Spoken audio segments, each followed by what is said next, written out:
Hello, this is Sabuj. I'm going to talk about risk management and finance department, PBC.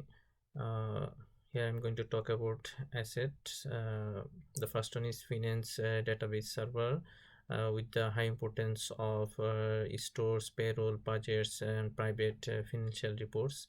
Secondly, it's assets go with the router and switches that with the high of importance and that ensures internal and external network connectivity.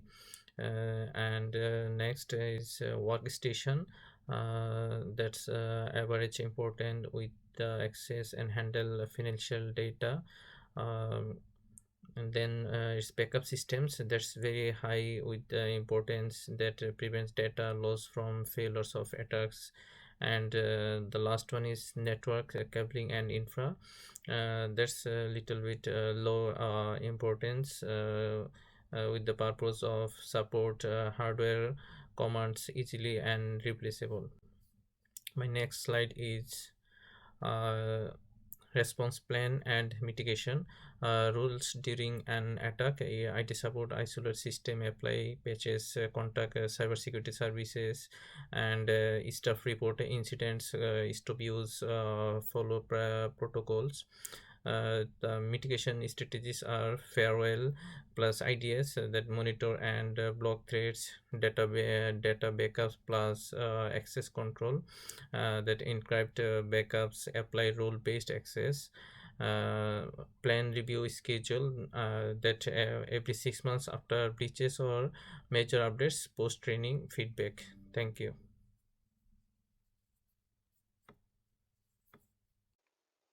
Hi everyone, this is Azrin Tanim and my student ID is EMV39771. Today I'll be discussing the incident response plan for Finance Department of PVC. So first of all, we'll have to keep an eye on the device configuration checklist. For server, we have all the DHCP, HTTP, and FTPs enabled. We have our IP address and password protection in place as well. Then comes the routers. For routers, we have the necessary ports open, and the unused one we have already kept on. We'll have to put it on shutdown. And the other routers, we also have their IP address and password, console password and secret password in place. For switches, we need to have the unused ports shut down, active ports. We have here access mode with port security enabled, and active ports to switches we need to have on trunk mode. So the communication methods during a security incident is really important. We have divided them into 3 parts. For example, first comes reporting suspicious activity, where all finance staff must report unusual system behavior immediately. For example, it can be login failures, data anomalies, and access denials. For escalation process, we have the IT support team lead, where they need to review the alert first and also pass it on to the network security coordinator for further action. And high severity threats must be escalated immediately via direct contact like phone or secure chat. Channels for communication falls under for example, securing email address for formal notification, internal ticketing system for tracking and resolution, phone call or encrypted chat for immediate high priority escalation. And then the review timeline is where we need to, the incident response planning team needs to review it quarterly. And then a post-incident review should also be conducted within 7 days of any breach to a revised steps taken. Annual simulation trainings will be run to test team readiness and enhance the procedures.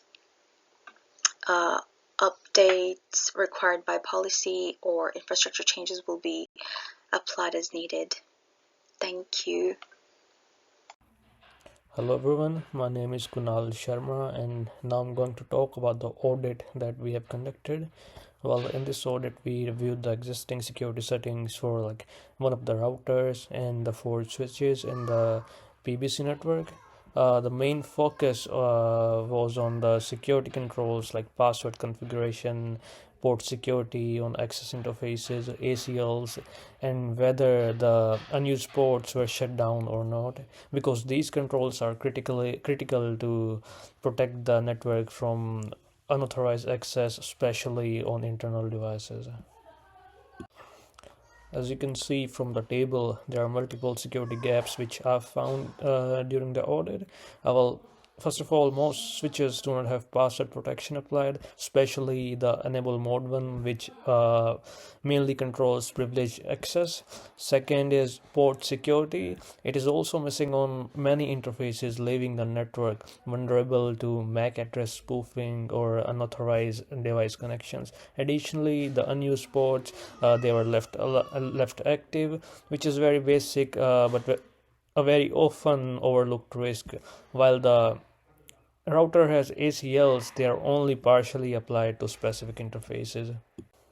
Well, some of the recommendations to improve security would be like we recommend applying strong passwords across all levels. That's the must. Second is port security. It should be enabled on all the end users access points, like just to prevent unauthorized device connections.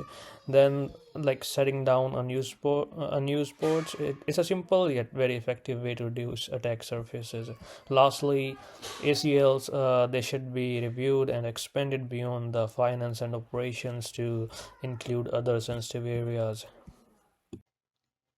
Hello everyone, I am Rohit Srestha. My student ID is BEC3074.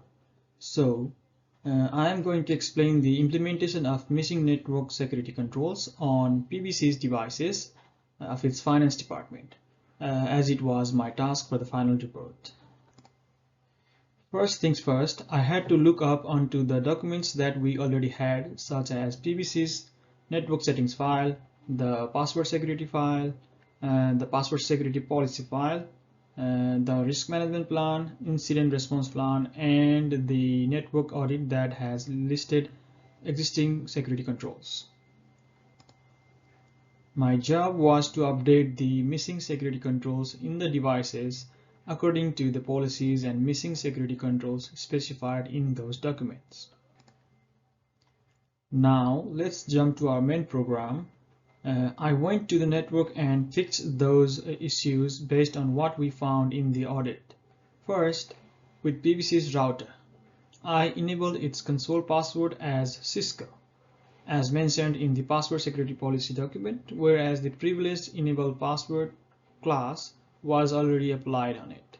The unused ports were already appropriately shut down, and the access control list settings was also already applied.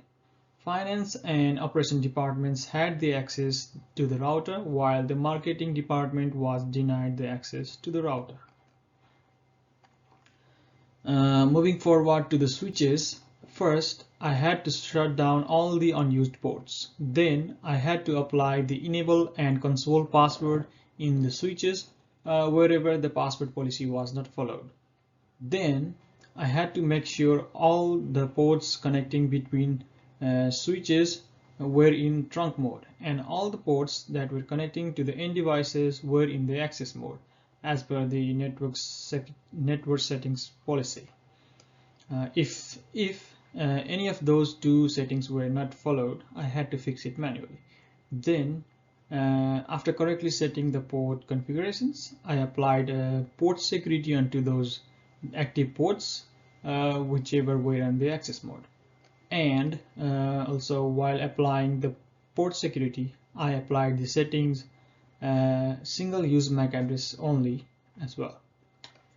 So these changes brought the network in the line with the security standards that we mentioned in our earlier tasks. We coordinated everything closely to make sure our work aligned and flowed together properly. Now, to wrap it up in short, we analyzed PBC's network, identified potential risks, built solid plans on managing the risks and responding to the incidents, and put real controls in place to make the system more secured. The project gave us hands-on experience in applying everything we have learned, from risk planning to securing a network. So, with that, our group's presentation ends here. Thank you so much for listening. Thank you.